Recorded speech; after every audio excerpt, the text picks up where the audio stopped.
God is good, and all the time.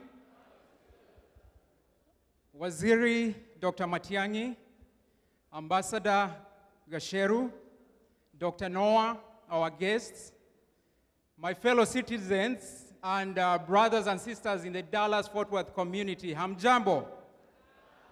Let me say that I know most of us are eagerly waiting for the guest of the day to speak. So I will make my speech very short and introduce my brother Walter Mwenga to bring our guest to the stage.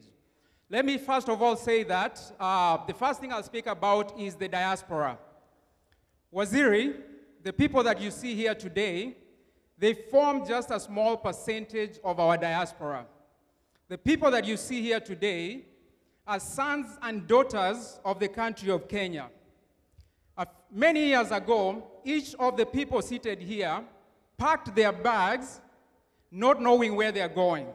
It was a bittersweet moment, bitter in the sense that they were departing from their loved ones, but sweet because they had been told that there's a great land somewhere, the land of milk and honey, the land where, if you work hard, you will succeed.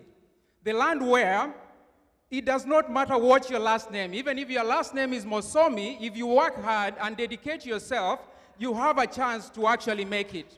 And most of the people seated here today have really worked hard to be where they are today. I am sure it's because of time that we don't have a chance to give everybody a chance to speak. But I'm very sure, Waziri, if you were to speak to everybody here, there are many stories behind these faces you see here. Some of them are not very happy stories because they have had to endure a lot of hardship in this country because maybe they are considered second-class citizens. But you know, in this country, there are many refugees.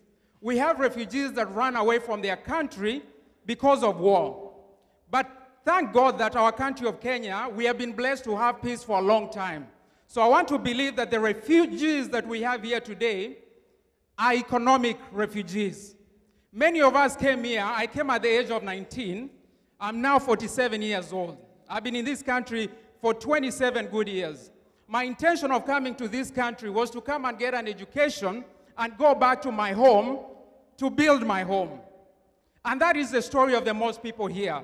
They all came here to get an education and then go back home to develop our country. But once they got here and they got the education, they looked back on the other side where they're coming from. They looked at their families and the abject poverty that their people were under.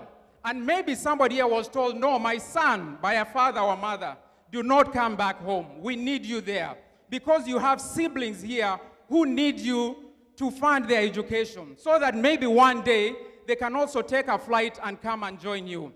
But then it begs the question, why are we sending the best of our sons and daughters to foreign countries to go build other people's countries?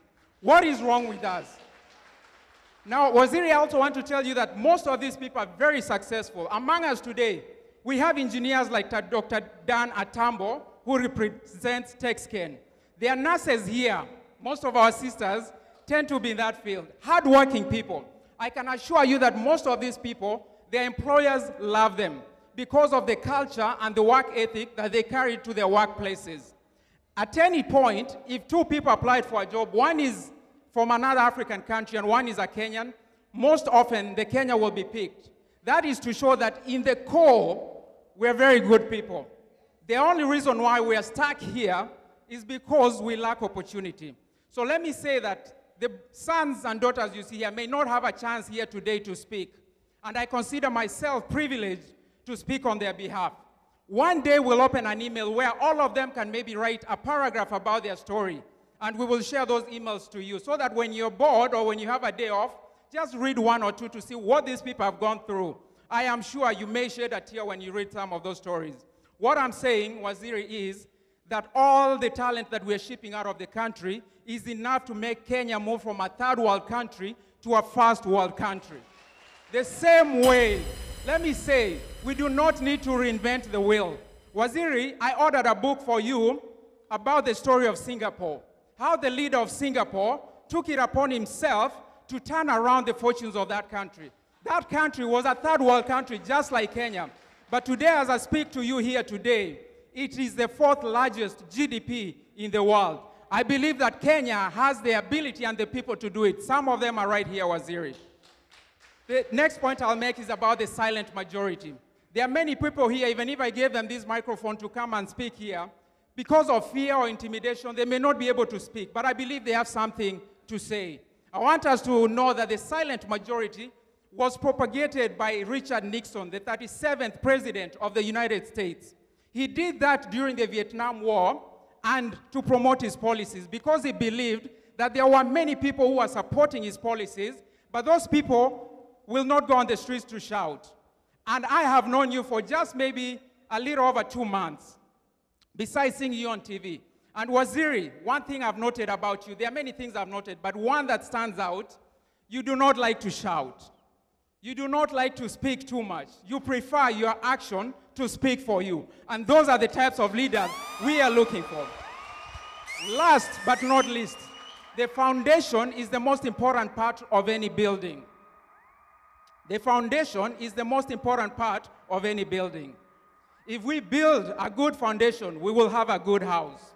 Why do I say that? The founding fathers of this country, when they declared independence, they say that we hold these truths to be self-evident, that all men are created equal, and because of that, they are endowed by their Creator with certain unalienable rights, which are life, liberty, and the pursuit of happiness.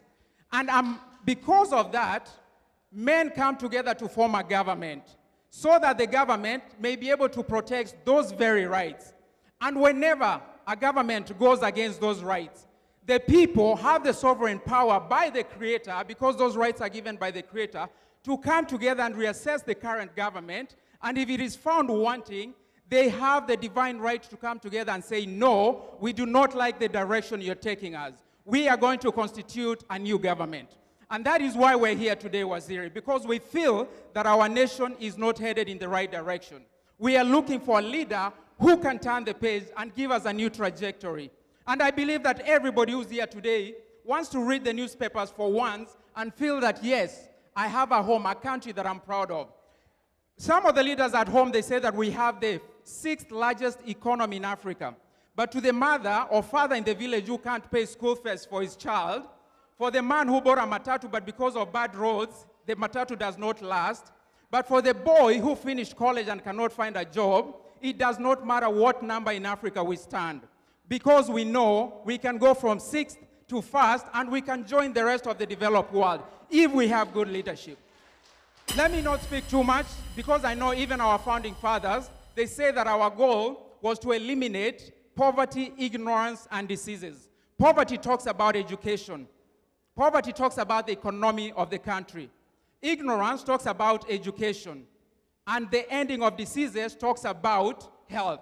All those three that we set out as our foundation have failed.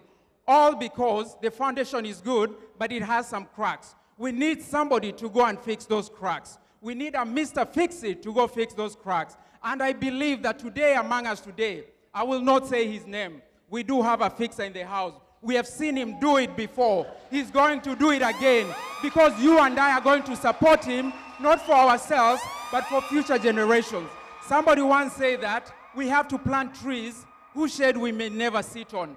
This is not about me or you. Our time has almost passed. We are privileged to be here. If we plant a seed in Matiangi, it's not because of me and you. We have suffered because of the mistakes of our fathers. We do not want our children and our grandchildren to suffer because of us. I believe in the African blood. I believe in my brothers here. And I believe that if we get the right leader, we will succeed. Thank you for listening to me. God bless you, and God bless Kenya. Thank you. And now,